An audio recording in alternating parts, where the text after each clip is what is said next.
Jadi kiai gede nggih susah. Susah wau. Takut saya tidak punya kecakapan lagi bina sing nuro yamsi bihi napa binas. Ya bapak kula niku akrab sangat kalian Mbah Hamid karena Mbah Hamid sepupu bahasa itu di antara dawuh yang diingat-ingat itu nur aku soleh-solehku dhewe kok terus wong sering ngekeki dhuwit. Maksudnya saya soleh-solehnya sendiri untuk takarrub ila Allah kok orang ngasih fasilitas napa duniawi. Makanya terus beliau sakhok sekali karena itu menghilangkan hisab. Jadi itu satu-satunya cara untuk menghilangkan apa? Hisab. Kan kita soleh itu inginnya dapat dapat pahala di akhirat. Tapi di Indonesia itu baik. Orang soleh pun dapat fasilitas duniawi. Menjual kesolehan itu gampangnya Masya Allah.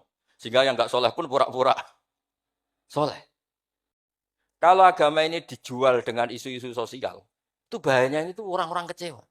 Kon borong. Oh kon borong. Es tehmu cik oke ra? Masih. Ya kono didol goblok.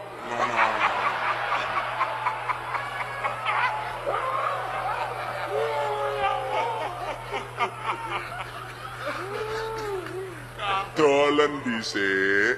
Golak rong payu wis takdir. Assalamualaikum warahmatullahi wabarakatuh. Bismillahirrahmanirrahim. Nahmaduka ya ghafuru ya syakuru wa salli wa sallim barik ala sayyidina Maulana Muhammadin wa ala alihi washabihi asma'in amma ba'du. Teng ngersa para habaib, para ulama sedanten ingkang kula hormati wabil khusus teng pernah Pak D kawula Ki Haji Muhammad Idris Hamid ingkang sangat berjasa tadi menyelamatkan para pejabat diaturi teng dalem kalian Pak D Idris kersane mboten diamuk Pak Sukron. Niku tak anggap prestasi terbaik di hal ini. Terus kula siap jadi korban ngajak Mas Amak kalian Mas Aziz sing ben diamuk ben ono. Alhamdulillah wau diseneni kena khitab nahi mungkar sing kereng. Terus nggih kula niku kadang-kadang nggih saged kereng, tapi kereng kula niku sisi ilmiah.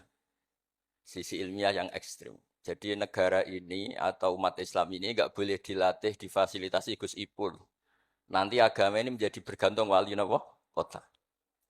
Saya ingin agama seperti zaman Pak Hamid. Izzul mu'min qiyamuhu billal. Atau syaraful mu'min qiyamuhu billal wa izzuhu istighna'uhu anin nas. Terus sing terkos dan tentang mriki nak bengi tahajud terus yakin sujud itu kenangan terbaik, aset terbaik. Sehingga jenengan ra perlu hasud. Aku ra wali kota, aku ra kiai gede, aku ra mubalek populer karena sudah punya nikmat sing khairan minad dunya wa ma fiha. Dados mengke Menteri Keuangan iki kepenak, Menteri Wados wau Masanas iki kepenak, mergi mboten dituntut macam-macam. Orang asik dengan tahajud, dengan sujud. Tapi kalau masyarakat kita tidak asik dengan tahajud, tidak asik dengan sujud, penggawaannya demo nuntut pemerintah. Dados solusi bangsa ini tidak sekedar pemerintah itu baik, pemimpin itu baik, tapi rakyat juga baik. Kula nate matur teng Ki Hasib, putranipun Mbah Wahab. Kebaikan konsensus itu dimulai dari kita. Misalnya barokahnya orang Indonesia itu sholat. Itu banyak orang yang punya anak cantik, itu dilamar orang kaya tidak mau, hanya karena yang kaya raya ini tidak sholat. Padahal kalau nikah sama orang kaya, ekonominya selesai. Padahal miskin sekali. Jadi rakyat itu pun heroik Gus Ipul. Demi cari mantu yang sholat itu direwangi, di mantu melarat, santri. Mergo sholat. Sing lamar sugih mboten sholat. Nah kalau rakyat sudah punya konsensus gitu, mereka tidak akan milih pemimpin yang terkenal tidak sholat. Apapun baiknya sosialnya. Sehingga tolok ukur kebenaran ini menjadi tolok ukur politik juga. Kan nggak mungkin masyarakat yang sholat, terus nganggap pemimpin yang baik itu yang tidak sholat. Masyarakat kita anti zina, anti prostitusi, karena itu fahisyah. Sehingga juga tidak milih pemimpin yang punya perilaku seperti itu. Masyarakat kita humanis, menghormati hak-hak orang lain, hak buruh, juga tidak akan milih pemimpin yang jahat, yang sadis, yang macam-macam. Nah nilai bersama ini yang coba kita bangun. Tahu Dawe Pak Sukron bikin sakofa Islamiyah. Sehingga ini dimulai dari kita. Kemudian barokahnya ilmu, kalau kita sudah senang sujud. Saya punya banyak hadis di antara dijelaskan setan itu paling menangis kalau melihat orang mukmin sujud. Kata setan itu, gara-gara sujud saya dikeluarkan dari surga karena menolak sujud tadi. Kalau niku Mbak Idris nate teng beberapa daerah yang luar biasa susahnya. Niku barokah mboten bergantung wali kota Pak Ibu. Kulo dadi kiai gede paling nyesal itu satu. Kiai-kiai kecil itu di daerah-daerah tertinggal itu mendirikan masjid. Kiai nak pun gede kados kula diundang ning masjid disangoni kas masjid. Wong niku nyesal kula teng pangeran montek ame. Sing kiai cilik melarat muassisul masjid, banil masjid, sing kadang kiai gede kados kula disangoni dhuwit kotak masjid. Lha sing kiai cilik iku gawe masjid, sing kiai gede entuk kok masjid. Itu barokahnya ilmu, saya bisa istighfar. Kalau saya tidak punya ilmu seperti itu, tidak punya ilmu warok seperti itu, mungkin bangga. Untuk sanggup kok kotak masjid niku bangga. Jadi saya mohon dah, dilatih. Keilmuan itu dilatih. Sehingga barokahnya itu juga nuro yamsi bihi finnas. Allah tidak ngendikan nuro yamsi fil madaris wala fil muasasa wala fil masajid, tapi yamsi bihi finnas. Teman-teman kita yang di Taiwan, di Amerika, di Eropa itu di Indonesia dilatih sujud dan sujud itu jadi kebutuhan. Mereka mahasiswa, mereka pekerja, mereka pejabat. Kepikiran kalau di Korea ada masjid, di Amerika ada masjid, di Eropa bikin masjid, bikin komunitas pendidikan. Itu kalau dari awal dilatih mendapat, tidak akan jadi. Karena dilatih nunggu propo. Tapi barokahnya mereka dari pikirannya sendiri, nuroyam sibihi finnas. Teman-teman pekerja itu urunan terus bikin apa? Masjid, bikin pendidikan. Terus target kula, target saya itu kepengen yang Islam itu punya nuroyam sibihi finnas. Mereka tersiksa kalau di komunitasnya itu tidak ada tempat sujud. Jangan dilatih, kalau menurut saya, jangan dilatih dengan kebesaran-kebesaran itu. Monggo lah kita menikmati tadi ada istilah wali masyhur, ulama terkenal. Itu buat orang Islam supaya dapat pahala. Piro-piro ngidolakno wali, mboten ngidolakno penyanyi dangdut ngoten mawon. Tapi secara hitung-hitungan keilmuan, saya ulang lagi hitung-hitungan apa? Keilmuan kita ngitung. Kalau semua orang Islam afrodul muslimin gadah semangat bikin sujud. Akhirnya pertama ada tempat sujud di Korea itu yang bikin anak-anak TKI. Di Taiwan, di beberapa negara Eropa, bahkan di Amerika pertama yang bawa Islam itu kebanyakan juga orang imigran. Punya kebutuhan sujud, bikin masjid. Padahal zaman itu belum, mungkin secara hukum negara Amerika masih imigran gelap.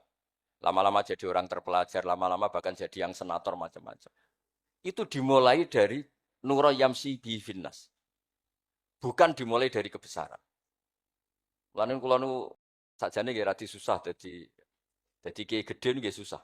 Susah wow. Takut saya tidak punya kecakapan lagi bina sing nuro yamsi bihi napa finnas. Nggih bapak kula niku akrab sangat kalian Pak Hamid karena Pak Hamid sepupu bahasa itu di antara dawuh yang diingat-ingat itu nur aku soleh-solehku dhewe kok terus wong sering ngekeki dhuwit. Maksudnya saya soleh-solehnya sendiri untuk taqarrub ila Allah kok orang ngasih fasilitas napa duniawi. Makanya terus beliau sakhok sekali karena itu menghilangkan hisab. Jadi itu satu-satunya cara untuk menghilangkan apa? Hisab. Kan kita soleh itu inginnya dapat pahala di akhirat. Tapi di Indonesia itu baik. Orang soleh pun dapat fasilitas duniawi. Menjual kesolehan itu gampangnya Masya Allah. Sehingga yang nggak soleh pun pura-pura soleh. Dan itu akhirnya nyuwun sewu jadi materi. Dulu kita nyari ilmu ikhlas. Makanya kata Mbah Mun itu, jadi santri lebih ikhlas di bang kiai. Kok sakit ya? Kowe nak dadi santri roh kiai sapa mbok cucuk. Tapi nek dadi kiai koyo saingan. Karena kayak rival gitu. Jadi ini kalau rilek-rilek mawon terus yang terakhir ini kalau mboten lami-lami. Kalau cerita tentang iltiza dan aklian. Dari sekian hitung-hitungan, kalau sering jagongan kalian Mas Sama, Mas Aziz. Dari sekian hitung-hitungan itu yang bisa mengawal Islam ila yaumil qiyamah itu adalah logika, iltiza dan aklian kalau kata kitab Fathul Bari.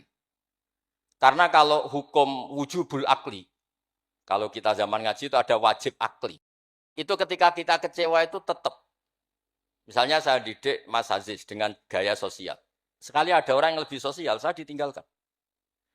Saya didik masyarakat. Sekali beda pilihan pilpres, saya juga ditinggalkan. Karena ini urusan sosial. Tapi kalau dididik iltiza dan aklian, ini kata kitab Fathul Bari, orang itu tidak bisa mengelak. Karena cocok tidak cocok, logika itu tidak terbantahkan. Ya tadi saya kemarin ngaji di sini juga cerita. Kenapa ada syahidallah annahu la ilaha illallah satu wal malaikatu wa ulul ilmi qaiman bil qist. Kesaksian itu hanya ada 3. Satu kesaksiannya Allah tentu tidak tertandingi. Kedua kesaksian malaikat karena melihat langsung surga dan neraka. Ketiga kesaksian ahlul ilmi. Berarti dari unsur makhluk itu nomor 1 itu ahlul ilm, ulul ilm. Imam Amudi ketika ditanya, kenapa kamu bisa yakin kalau Allah itu ada? Ya jawabannya gampang. Hadil makhlukat maujudah. Ini makhluk ini maujud semua. Bagaimana maujudat khalaqahal adam. Bagaimana sesuatu yang maujudat, kemudian penciptanya adalah nihilisme. Sesuatu yang tidak ada. Sehingga Jubair bin Mut'im ini pemikir Arab top. Ketika Nabi baca surat Tur, di antara ada ayat am khuliqu min ghairi syai'in, dia langsung Islam. Masa hadil maujudat khalaqahal adam. Masa yang maujud diciptakan yang tidak maujud. Itu tidak masuk akal. Kemudian ada Sulhul Hudaybiyah. Sulhul Hudaybiyah semuanya merugikan Islam. Sampai Sayyidina Umar protes, alasta bi Rasulillah, alasna alal haqqi wa hum alal batil. Umar itu protes karena di antara perjanjian Hudaybiyah itu kalau orang Islam masuk kafir dibiarkan. Kalau orang kafir masuk Islam dikembalikan. Semuanya merugikan Islam, tapi Nabi mau saja. Nabi hanya minta satu hal. Ketika Sulhul Hudaybiyah enggak ada perang, orang boleh mendiskusikan Islam. Sama siapa teks yang dikatakan Imam Zuhri. Fama futiha fil islami fathun kana a'zuma minhu. Innama kanal kital haisul takon nas. Falamma kanatil hudnah wa wadu'atil harbu auzaruha wa amana nas ba'duhum ba'du. Fatafawadu fil hadis wal munaza'ah. Falam yukallam ahadun bil islam ya'qilu syai'an illa dakholafi. Kalau bawaan orang perang itu inginnya menang. Abu Lahab, Abu Jahal kalau perang inginnya menang. Sahabat sendiri perang inginnya menang sehingga tidak ada diskusi. Sebetulnya Tuhan itu siapa? Yang pantas jadi Tuhan itu siapa? Tapi ketika Nabi minta, oke, kita tidak perang 10 tahun, oke, semua perjanjian saya rugi gak apa-apa, tapi orang boleh diskusi Islam. Akhirnya dibanding-bandingkan. Abu Jahal dan Muhammad itu benar di. Ya benar Muhammad, Abu Jahal itu biasa bodoh nih. Muhammad mulai cilik ora tahu bodoh nih. Kita titip uang juga di Muhammad.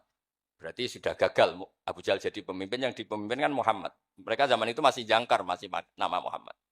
Terus berhala, Namrud, Fir'aun. Yang jadi Tuhan itu pantasnya siapa? Kalau yang dipromosikan Muhammad, yang jadi Tuhan ya yang khalaqas samawati wal ardo.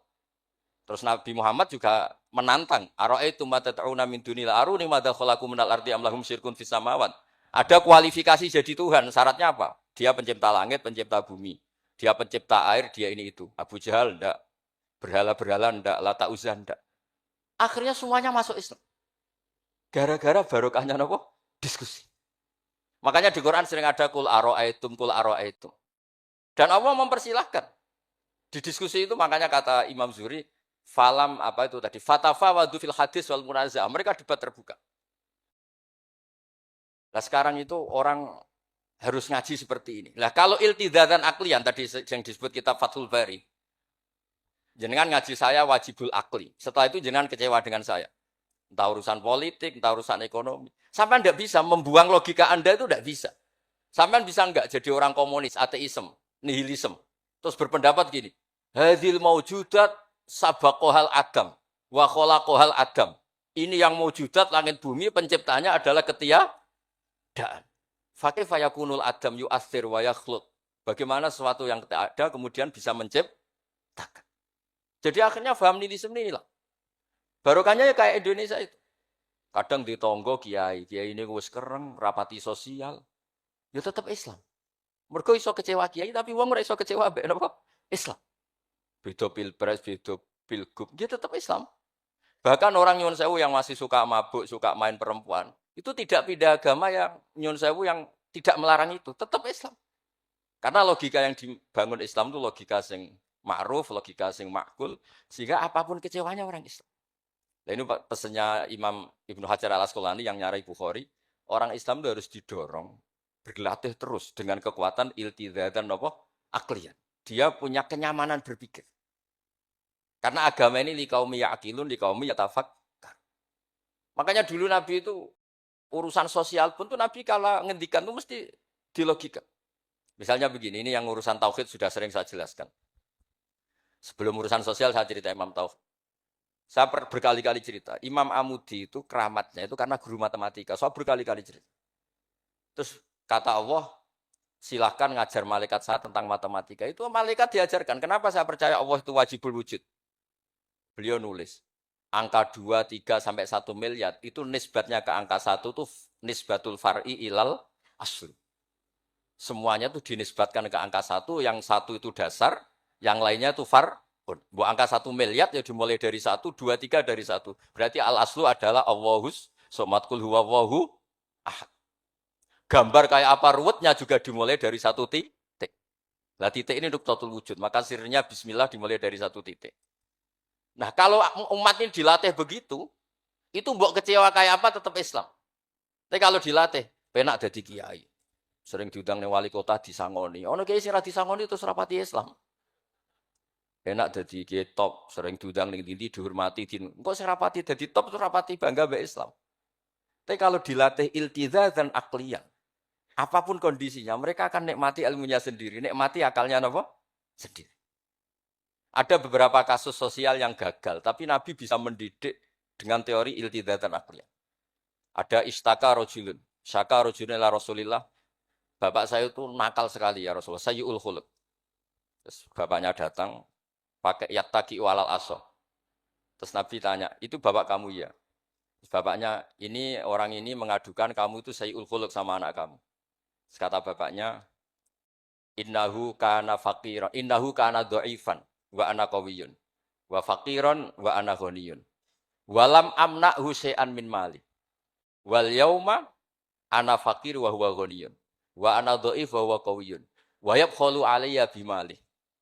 Niki tiyang anak kula niki riyen ketika kecil, kula sugih dekne lemah. Kula mampu dia lemah, tak urusi. Sakniki kula lemah dekne kuat mboten ngurusi kula. Terus Nabi ngendikan, "Masame abihada min madarin wala hajarin illa baka." Semua makhluk itu menangis karena keluhan bapak kamu. Terus Nabi ngendikan, "Anta wa maluka li abika." Kamu dan hasil jerih kamu itu juga aset bapak kamu, sehingga jadi hukum fikih. Kalau al-qatil tu walid tidak bisa dikisos. Bahkan hibatul walid iwalati boleh dirujuk. Pokoknya selalu orang tua punya hukum apa? Khusus. Ada kejadian lagi imro'atun melapor ke Nabi. Dilaporkan kalau dia sayyi'atul khuluq. Ibu saya itu sayyi'atul khuluq gini-gini ya Rasulullah. Jawabnya Nabi unik. 5 dalam takun kadzalik. Hina hamalat katis ata asyurin. Kenapa kamu tidak ngomel-ngomel seperti ini ketika dia masih baik? Itu yang mengandung kamu 9 bulan. Tapi innaha sayyi'atul khuluq. 5 dalam takun kadzalik. Hina ardu'atka haulaini kamilan. Terus, tapi innaha sayyi'atul khuluq. 5 dalam takun kadzalik. Hina sahirat lailaha. Hina sahirat laka lailaha. Wa hina asma'at laka naharuha. Kenapa kamu tidak ngomong seperti itu ketika kamu masih butuh susunya, butuh binaannya. Sekarang kamu kuat baru ngomong gitu. Terus kata pemuda tadi, lakot jazaituha ya Rasul. Saya sudah membalas itu. Apa balasan kamu? Lakot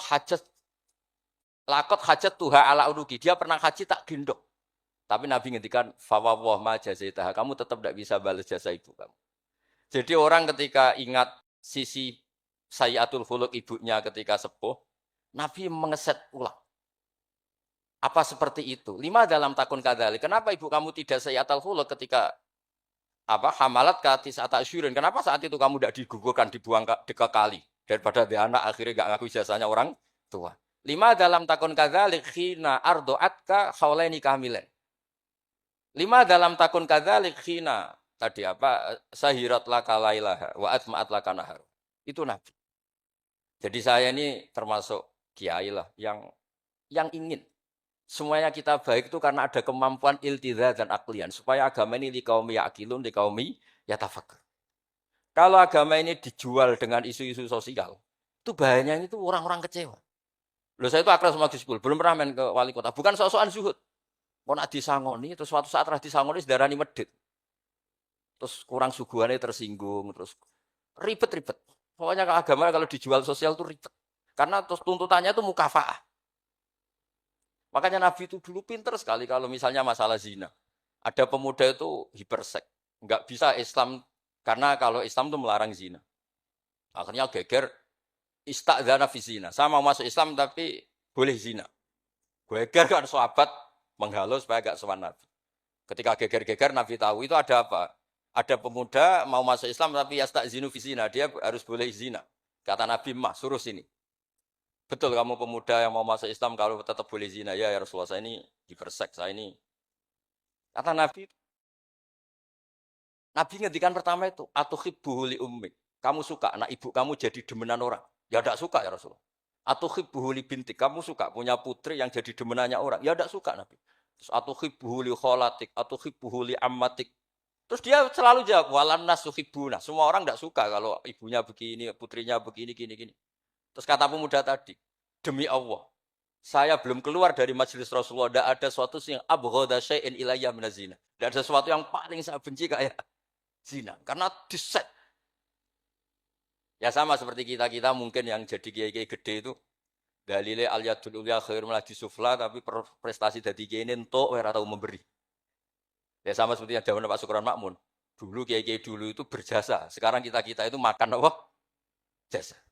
Jadi ini ya tadi karena saya ingat betul di antara wasiatnya Mbah Hamid itu masih sepupunya mbah saya itu ke bapak saya ke aku itu soleh-solehku dhewe tak golek ridane pengiran tapi mbek wong dihormati koyo ngene. Kadang kan beliau itu sembunyi karena dengar mau ada orang ngasih uang. Itu yang diceritakan abahnya Mas Arwani Pak Taifur. Mbah Hamid itu sembunyi ditanya sama Pale kok sembunyi kayak ngene opo. Iku ana wong ngenteni aku pengen ngekeki dhuwit. Lah niku kiai-kiai jarang wani crita niku mergo ketoke kok piye. Ndelik ambek wong sing ape ngekeki dhuwit. Mulane kula nek ana wong medhit iku seneng.